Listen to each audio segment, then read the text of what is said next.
A todos com a paz do Senhor, desde já agradecendo a Deus por essa rica oportunidade que nos concede estar gravando mais um vídeo para o canal, desta vez para nós estudarmos a lição 13 da Escola Bíblica Dominical, quando Deus restaura o justo, da lição a fragilidade humana e a soberania divina, o sofrimento e a restauração de Jó, a lição 13, quando Deus restaura o justo, a leitura bíblica em classe, Jó, capítulo 42, do versículo 1 ao 17. O objetivo geral da lição é mostrar o grande amor de Deus evidenciado na prosperidade de seus filhos. Os objetivos específicos: sublinhar a atitude humilde de Jó em receber a repreensão divina pelos equívocos cometidos. O segundo, destacar a espiritualidade de Jó demonstrada na intercessão pelos seus amigos. E o terceiro, comentar sobre o último estado de Jó e suas implicações positivas para o entendimento do livro. A lição está dividida em 3 pontos. Primeiro, a humilhação de Jó, com 3 subpontos. O primeiro, o Jó humilhado. O segundo, a reverência e submissão. O terceiro, uma experiência viva com Deus. O segundo ponto, a intercessão de Jó. O primeiro subponto, a ira de Deus. Primeiro subponto. O segundo, o pecado dos amigos de Jó. O terceiro, a oração de Jó.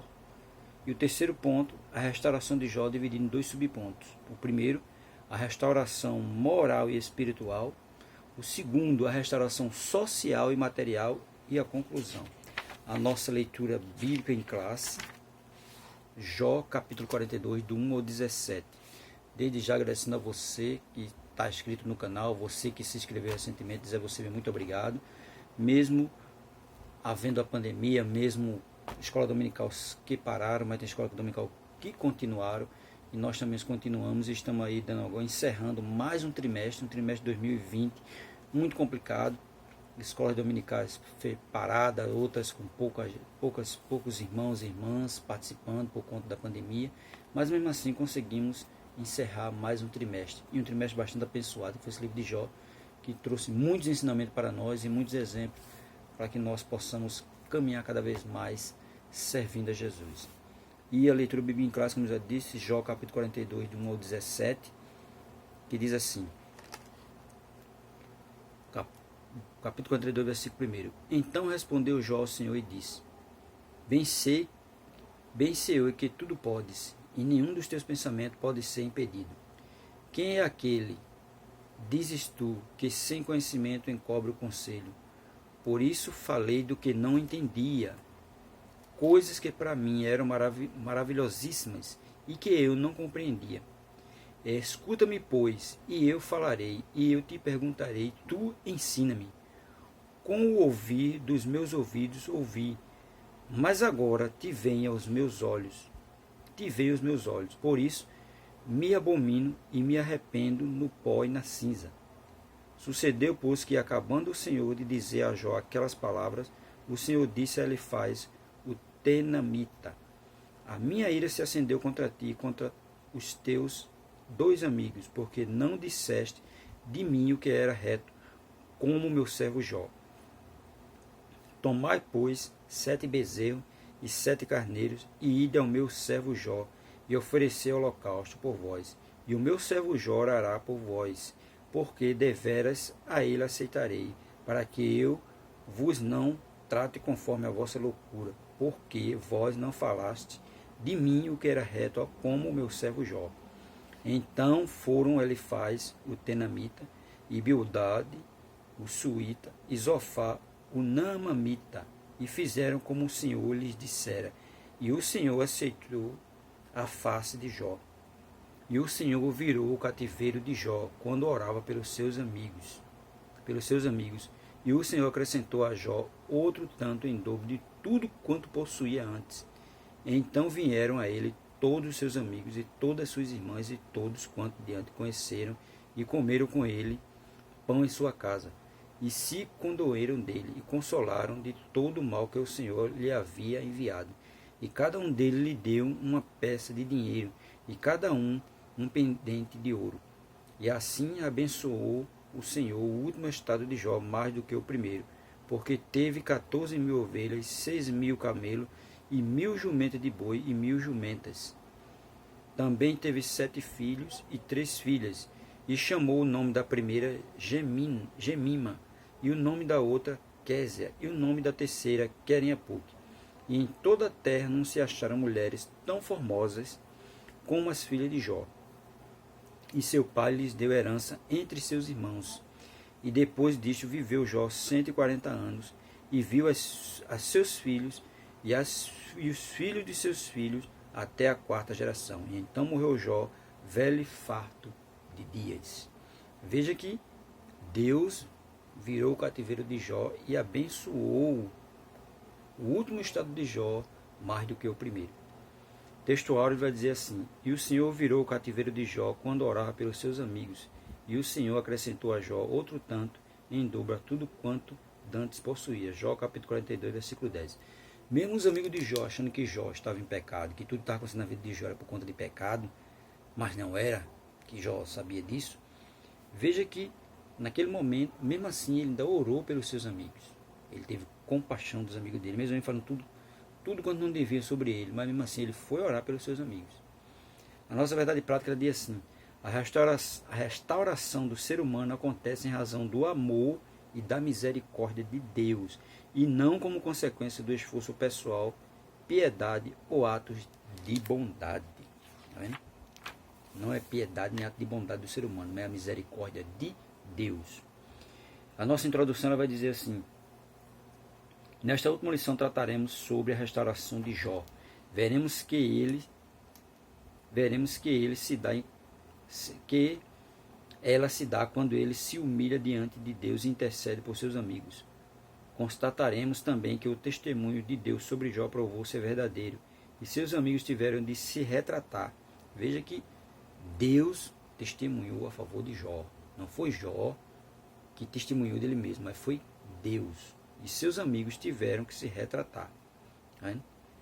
Durante toda a provação ele se manteve íntegro e não lhe foi atribuída impiedade alguma, mesmo tudo que ele estava passando, mesmo tudo que ele estava sofrendo, mas não houve impiedade nenhuma em Jó. Ele se manteve íntegro e não lhe foi atribuída impiedade alguma. Pelo contrário, o Senhor restaurou de forma grandiosa a Jó. No primeiro ponto, vai dizer assim: a humilhação de Jó. O Jó humilhado. Os capítulos 38, 39 e 40 demonstram como Deus expôs a Jó a sua onipotência na criação e sapiência em preservá-la. Nós observamos aí o capítulo 38 na Bíblia, vai dizer: Deus responde a Jó e mostra-lhe sua grandeza e sabedoria. Deus responde a ele, que Deus passou o tempo todo calado, mas no capítulo 38, 39 e 40 aí que Deus fala, e mostra a Jó toda a sua sabedoria, mostra-lhe toda a sua grandeza e toda a sua sabedoria. É ali quando ele começa a falar. Ele mostrou que o patriarca era incapaz de não apenas compreender a dinâmica da criação, mas, sobretudo, fazer algo parecido com ela. O ser humano não tem capacidade nenhuma de fazer o que Deus fez com a criação. Nenhuma. E ele mostrou a Jó isso. Jó se convenceu de que seus próprios questionamentos eram injustos.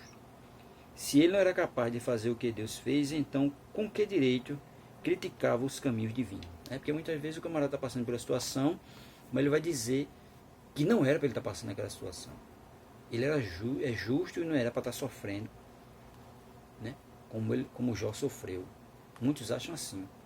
E outros acham que é por conta de pecado. Mas Deus sabe o que está fazendo. A gente aqui não sabe de nada. E nessa situação, Deus sabia o que estava fazendo. Tudo estava dentro do controle dele. Se apenas com que direito criticava os caminhos divinos? Se ele não era capaz de fazer o que Deus fez, então com que direito criticava os caminhos divinos? Jó criticava, ele estava criticando sem saber, sem ter entendimento. Lá na frente, depois é que ele vai ter. Se apenas uma das criaturas de Deus era capaz de impor terror em Jó, como se comportaria ele diante do Criador dessas criaturas? Porque a gente vai ver aí que foram observados 2 animais de grande força, de força sobrenatural, mas essas criaturas elas eram controladas por Deus. E essas criaturas causavam temor ao ser humano, a Jó. E como Jó poderia dominar essas criaturas? Né? Como se comportaria ele? Se ele não podia dominar essas criaturas, como ele se comportaria diante de Deus? Porque diante de Deus é só o quê? É reverência a Deus. Nós não temos nenhuma ação quando chegamos na presença dele. E dessa mesma forma era Jó. Né? Se ele não podia, se as criaturas causavam um temor, imporiam terror em Jó, quanto mais ele na presença de Deus. E no segundo subponto ele vai dizer reverência e submissão. Diante da assombrosa visão da criação de Deus, Jó agora exclama: bem sei eu que tudo podes. E Deus pode. Ele pode tudo. Nós não podemos nada. Jó capítulo 42, versículo 2. Esse versículo demonstra sua atitude de reverência e submissão diante de Deus. Ele percebe que tudo que aconteceu em sua vida tinha um desígnio divino e, portanto, era tolice discutir ou questionar com a sapiência divina. Tudo ali, ele veio entender que tudo ali tinha um propósito divino. E ele não podia estar questionando com a sapiência divina. Quem é aquele que diz estudo, que sem conhecimento encobre o conselho? Por isso falei do que não entendia. Veja, ele estava falando do que não entendia. Jó capítulo 42, versículo 3. Ele estava falando do que não entendia. Isso falei o que não entendia. Jó capítulo 42, versículo 3, versículo 38. Capítulo 38, versículo 2 também diz assim: quem é este que escurece o conselho com palavras sem conhecimento? Né? Que ele não tinha conhecimento de nada. Ao repetir a censura que Deus lhe fizera anteriormente, no capítulo 38, Jó demonstra não ver mais injustiça alguma nas ações de Deus. Né? Ele admite que agiu com presunção, pois desconhecia os sábios propósitos divinos. Muitas vezes a pessoa está passando por uma situação, mas ela não sabe que aquilo ali muitas vezes é um propósito divino. É Deus trabalhando na vida dela, como fez com Jó. Jó não sabia de nada, porque estava ali, né, Satanás dizendo que Jó só servia a Deus e adorava a Deus pelo que ele tinha. E Deus mostrou a Satanás que era totalmente diferente. Ele não servia só porque tinha condição. Ele servia porque ele temia e adorava a Deus mesmo tendo sem ter. E ali ele não estava entendendo nada. Por isso que ele diz: pois desconhecia os sábios propósitos divinos. Ele não tinha entendimento de nada. No terceiro, uma experiência viva com Deus. A postura de Jó diante de Deus muda drasticamente.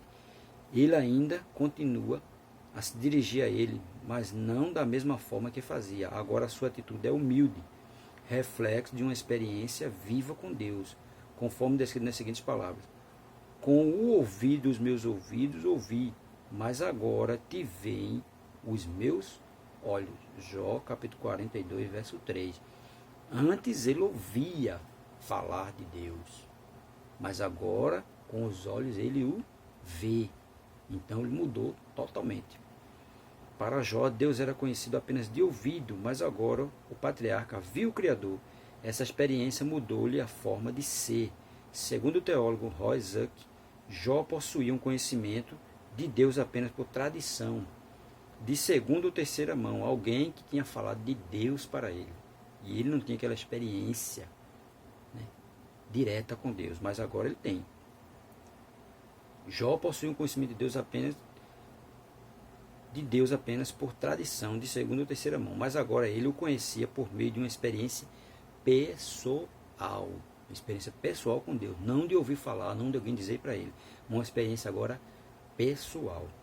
Não podemos nos contentar com o conhecimento teórico acerca de Deus, mas devemos experimentá-lo. Quando temos experiências vivas com o Altíssimo, renunciamos aos nossos achismos. Eu acho, talvez, não. Jó 42 e 3. Confessamos nossa miséria no pó e na cinza. Jó 42 e 6. 42 e 6 de Jó, que diz assim: por isso me abomino e me arrependo no pó e na cinza, porque ele não tinha conhecimento de Deus. E quando ele teve conhecimento de Deus, ele se arrependeu e se humilhou no pó e na cinza. Rejeitamos o orgulho e rebeldia. Deus é glorificado em todas as áreas da vida. Porque, veja, ele não tinha uma experiência viva com Deus. Mas quando ele teve, ele mudou totalmente. Ele disse que agora eu tenho experiência com Deus. Ninguém veio me falar. Eu sei, eu conheço, eu estou vendo. Eu tenho experiência com o Altíssimo. Por isso que ele mudou totalmente. Segundo ponto, a intercessão de Jó. A ira de Deus. Após ter se dirigido a Jó, o Senhor volta-se para ele e faz o Temanita. A minha ira se acendeu contra ti e contra os teus 2 amigos, porque não disseste de mim o que era reto, com o meu servo Jó. Jó capítulo 42, versículo 7. Estas palavras dizem muito sobre o conteúdo teológico do livro de Jó. Demonstram que as exposições feitas pelos seus amigos não eram todas verdadeiras. Aqui Deus está dizendo que os amigos de Jó mentiram quando estavam ali, dialogando com o patriarca. E por isso a ira de Deus se acendeu contra eles. Eles estavam mentindo. Demonstram que as expressões feitas pelos seus amigos não eram todas verdadeiras, pois partiam de premissas falsas. Eles não apenas acusaram o patriarca, mas associaram o seu sofrimento a algum pecado cometido por ele. Eles, além de acusar Jó pelo que tinha feito, eles acusavam de que era pecado, que Jó estava em pecado. Por isso que eles estavam mentindo. Jó havia se humilhado, mas não do que lhe acusavam. Ele humilhou-se a respeito de suas falas precipitadas, que revelavam orgulho e a falta de bom senso. Jó não estava se humilhando a respeito das suas falas. Ele se humilhou a respeito de suas falas.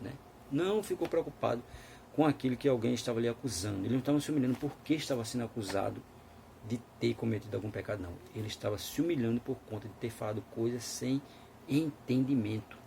Isso que ele diz aqui, Jó havia se humilhado, mas não do que lhe acusavam. Os amigos dele estavam acusando ele de algo que ele tinha feito. Mas ele não se humilhou por conta disso.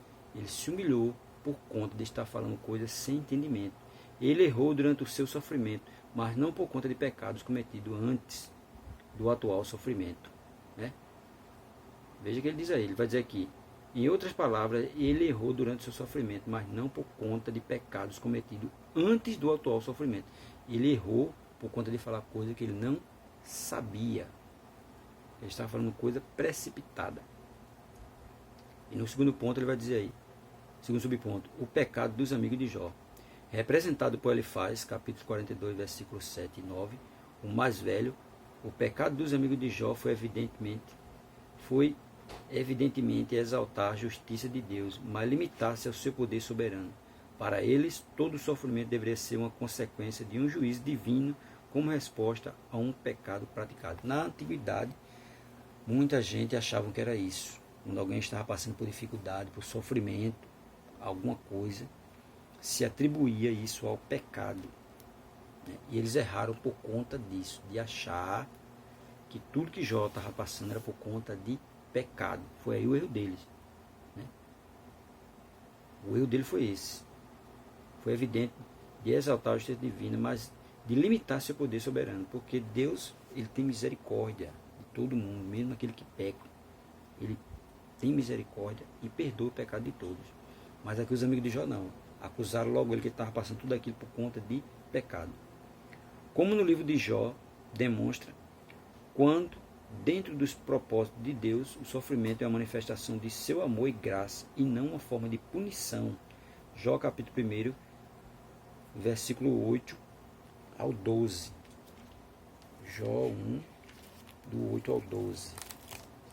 Jó 1, do 8 ao 12, que diz assim: E disse o Senhor a Satanás: Observaste a meu servo Jó? Porque ninguém há na terra semelhante a ele, homem sincero, reto e temente a Deus, e desviando-se do mal. Então respondeu Satanás ao Senhor e disse: Porventura teme Jó a Deus debalde? Porventura não o cercas tu de bens a ele e a sua casa, e a tudo quanto tem? A obra de suas mãos abençoaste, e o seu gado está aumentado na terra. Mas estenda a tua mão e toca-lhe em tudo quanto ele tem, e verás se não blasfema de ti na tua face. E disse ao Senhor Satanás: eis que tudo quanto tens está na tua mão, somente contra ele não estendas a tua mão. Tá vendo? Veja que eles acham que é isso. O sofrimento é uma manifestação de seu amor e graça e não uma forma de punição, né? Porque tudo quanto Jó tinha foi tirado, mas ali não foi uma punição de Deus. Ali foi um trabalhar de Deus na vida dele para mostrar que ele não só adorava a Deus por tudo quanto tinha, e para mostrar a Satanás que Jó era fiel a Deus, mesmo sem tendo e não tendo nada. Paulo corrobora esse princípio quando diz que nos foi concedida a graça de padecermos por Cristo e não apenas de crermos nele. Filipenses 1:29. Nisto os amigos de Jó pecaram e por isso precisavam da intercessão do homem de Uz. Por quê? Porque Jó não estava em pecado. Ali era o trabalhar de Deus na vida dele. Mas para os amigos, ele estava em pecado e tinha que confessar o pecado, como se ele não fez pecado algum. Jó passou o tempo todo íntegro. Ele fez até aliança, né? Até com seus olhos, com sua mente, com tudo, né? Para não pecar. Ele se desviava do mal. E mais para os amigos de Jó, não. Para eles, ele estava em pecado. Foi aí onde eles erraram, julgando ele, né, de uma forma que estava errada. A oração de Jó, no subponto 3 do capítulo 2.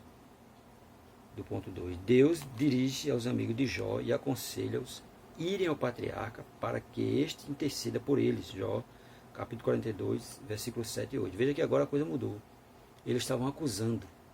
E agora eles têm que ir lá para Jó orar por eles. Esse episódio mostra que uma teologia errada evidentemente conduz para uma crença igualmente equivocada.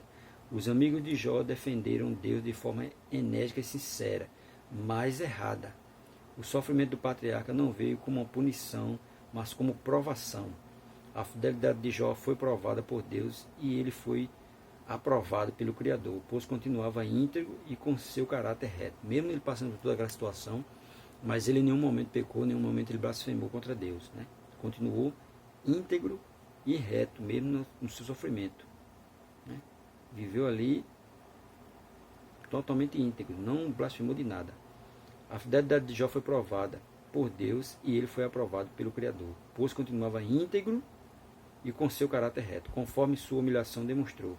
Agora esse homem, outrora acusado de pecador pelos seus amigos, os socorrerá por meio da oração. Veja, quem estava sendo acusado, agora vai orar pelos amigos.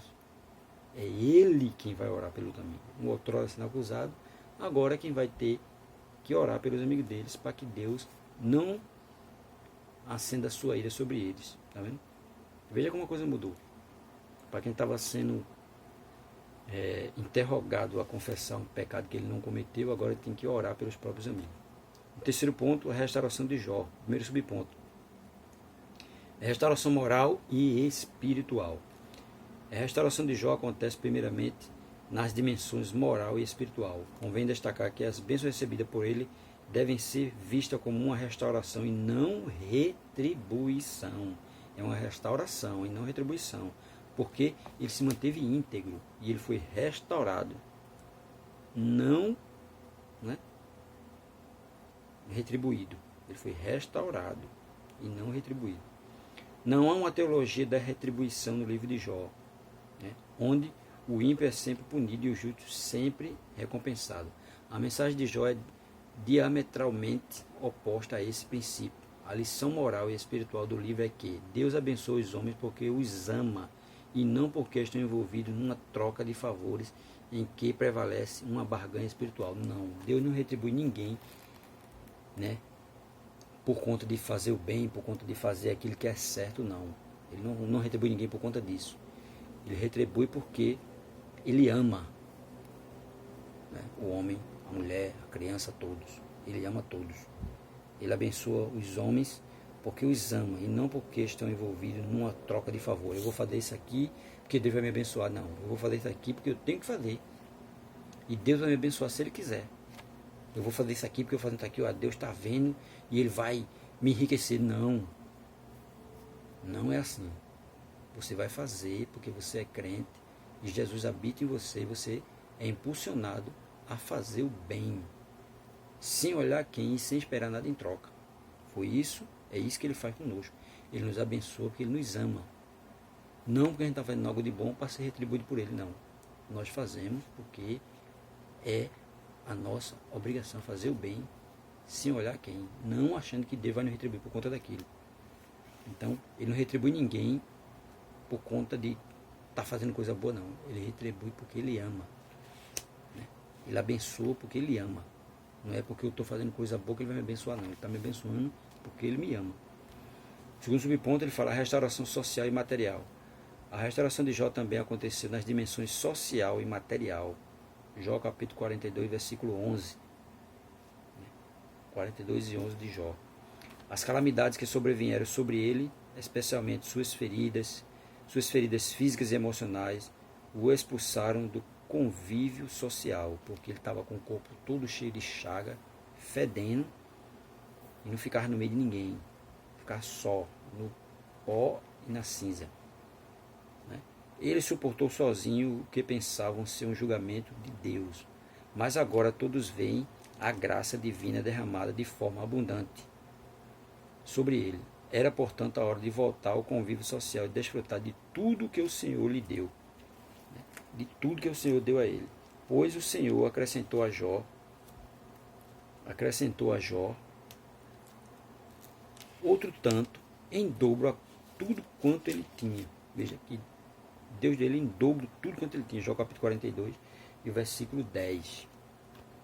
A restauração que o Senhor Jesus faz na vida do ser humano leva em conta todas as dimensões da vida. Ele restaura a vida espiritual, moral, social, material, trazendo dignidade ao homem que teve, por meio da graça divina, a imagem de Deus restaurada. Veja que ele restaurou tudo em dobro. Né? Por quê? Porque Jó manteve íntegro. Jó 42 e 10 diz assim: E o Senhor virou o cativeiro de Jó quando orava pelos seus amigos. E o Senhor acrescentou a Jó outro tanto em dobro a tudo quanto dantes possuía. Aí agora, então, no versículo 11 vai dizer: Então vieram a ele todos os seus irmãos e todas as suas irmãs e todos quanto dantes o conheceram, e comeram com ele pão em sua casa, e se condoeram dele, e o consolaram de todo o mal que o Senhor lhe havia enviado. E cada um deles lhe deu uma peça de ouro, e cada um pendente de ouro. Observe que nenhum dos irmãos de Jó foram até ele antes, mas foram agora. Ele não podia rejeitar os irmãos? Não. Sentou com todo mundo e comeu na mesa. E todos ali deram um pendente de ouro, deram alguma coisa a ele. Né? Deram um pendente de ouro aqui, vai dizer. Né? Versículo 11. E até as pessoas que o conheciam sentaram na mesa para comer com ele. Veja que antes ele estava sozinho, no pó e na cinza. Só ele e Deus ali, ó. Deus só observando, alguém vindo lá acusando, alguém vindo lá falando e Deus observando. Aí no versículo 11 vai dizer: Então vieram a ele todos os seus irmãos e todas as suas irmãs. Veja que os irmãos e as irmãs de Jó só vão ser mencionados no capítulo 42, já no versículo 11. Antes você não vê falar nem de irmão, nem de irmã. Só de Jó, a mulher e os amigos acusando. Jó não podia rejeitar ele, mas Jó não rejeitou, sentou. Ele vai dizer assim: E todos quantos danos o conheceram, até as pessoas vizinhos, e comeram pão com ele em sua casa, tá vendo? Comeram pão com ele em sua casa, e condoeram dele e o consolaram de todo mal. Veja, agora foram lá, né, consolá-lo e ajudar ele financeiramente. E os irmãos aí vai dizer que cada um deles lhe deu uma peça de dinheiro, e cada um pendente de ouro, tá vendo? Veja que como as coisas começaram a mudar. Na conclusão da lição diz assim: chegamos ao final de mais um trimestre. Aprendemos que nem sempre os ímpios são punidos e nem sempre os justos são recompensados. Mas Deus julga os perversos e abençoa os justos, pois todos fazem parte de um universo governado por leis e princípios morais. Todavia, isso não é tudo. Deus é soberano e pode atuar fora das linhas que habitualmente acreditamos que Ele opere. Assim podemos aprender que Deus não nos prova porque deseja nos punir, mas porque nos ama. Ele deseja demonstrar ao seu adversário, o diabo, que os homens podem servir sinceramente, sem uma relação de troca. Jó provou que o diabo estava errado e que Deus esteve sempre certo. A gente vê que Deus mostrou ali que o homem nem sempre vai servir a Deus porque vai querer algo em troca, mas vai servir a Deus com sinceridade, porque o teme e o ama. Né? Em Jó capítulo 42, versículo 12, vai dizer assim: e assim abençoou o Senhor o último estado de Jó mais do que o primeiro, porque teve 14.000 ovelhas e 6.000 camelos, e 1.000 jumentas de bois e 1.000 jumentas. Também teve 1.000 juntas de boi e 1.000 jumentas. Também teve 7 filhos e 3 filhas. E chamou o nome da primeira Gemima, e o nome da outra Késia, e o nome da terceira Querenapuque. E em toda a terra não se acharam mulheres tão formosas como as filhas de Jó. E seu pai lhe deu herança entre seus irmãos. E depois disso viveu Jó 140 anos, e viu a seus filhos e aos filhos dos filhos até a 4ª geração. Então morreu Jó, velho e farto de dias. Tá vendo? Veja como foi aí. A glória da segunda casa foi maior do que a primeira. Deus abençoou Jó soberanamente. Duplicou tudo aquilo que Jó havia perdido. Por quê? Porque Jó foi íntegro e reto. Não blasfemou contra Deus. Que Deus abençoe você. Você possa ver esse vídeo, estudar a lição da Escola Bíblica Dominical e aprender com Jó, que mesmo no sofrimento, Deus muitas vezes está trabalhando na nossa vida, para nos ensinar, para nos orientar, para trabalhar o nosso caráter, e que nós possamos permanecer firmes na sua presença, glorificando o seu nome em todo o tempo. Deus abençoe. Agradecendo a você que está inscrito no canal, você que tem visualizado, dizendo muito obrigado. Se não for inscrito, se inscreva, curta, comente, nos ajude para que nós possamos crescer e poder publicar mais vídeos para você. Está aí chegando uma série sobre discipulado. Brevemente estaremos começando a publicar o primeiro vídeo e que você possa assistir, comentar e curtir. E que se não for inscrito, você se inscreva para nos ajudar. Deus abençoe a todos em nome de Jesus.